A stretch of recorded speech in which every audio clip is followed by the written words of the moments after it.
Hey everyone, Chris here, and in this video I will answer the question, can you do backstroke in a triathlon?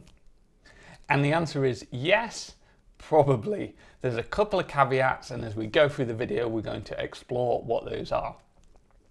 So first of all, let's go to the competition rules for World Triathlon. World Triathlon is a governing body previously known as the International Triathlon Union, and they publish their competition rules, and then each national triathlon federation adopts those and can make some modifications if they wish. So World Triathlon say that you can use any stroke to propel yourself through the water. So that would allow you to use backstroke. Now, there is one caveat that in the British triathlon competition rules, it specifically forbids using backstroke in a pool-based race.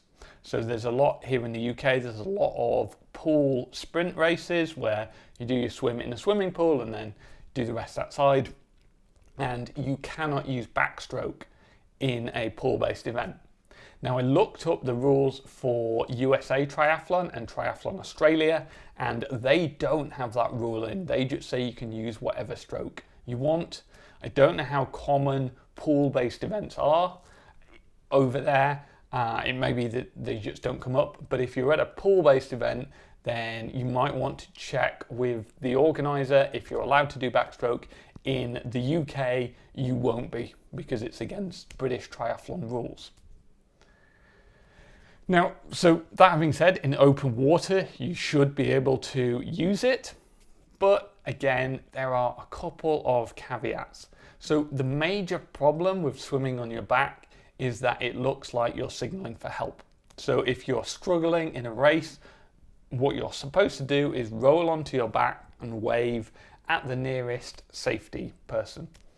Now the problem is that rolling onto your back and waving looks quite a lot like lying on your back and doing a backstroke. So some event organisers don't like it, and at the local lake I go to, you're not allowed to do backstroke in just their general swim sessions because they don't want any confusion there. They're very big on safety, very high, low risk tolerance. And that's not necessarily the same at other swimming venues who will allow backstroke. But it's worth mentioning this because an event organizer at their discretion can say no backstroke because they're worried about confusing backstrokers with people signaling for help. Now, typically, because the rules allow backstroke, you would expect the organisers to announce that well in advance. So it's worth checking the race information to see if there's any mention of that. Also, some races say, okay, you can use backstroke, but please tell a marshal, please tell a swim team or the event organisers in advance that you're going to use backstroke so that they know that you're not signalling for help.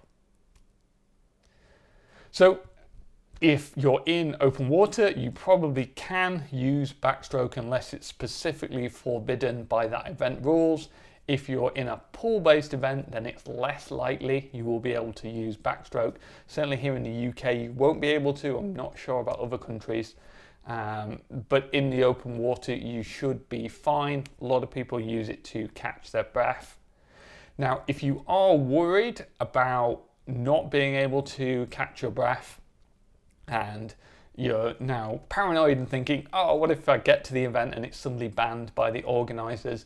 It's worth noting that the triathlon rulebook explicitly allows you to stop, to tread water, or to float. So if you do need to catch your breath, all of those options will be available to you. If you need to stop and just get your breath back before you go again, that is explicitly allowed in the triathlon rules. So you will have the opportunity to do that. But in the open water, you probably will be allowed to do backstroke anyway. So hopefully that was useful. I know I can't give you a 100% concrete answer there, which would be really useful because of course event organisers do have discretion, but the rule book says that you can use it, and so you should be able to. And the worst case, maybe you just need to stop and tread water if you need to find your breath. If that was useful, then please give this video a thumbs up. And if you do a lot of triathlon training, have a lot of questions, hit that subscribe button, because that's what my channel is all about. And I would love to see you in another video.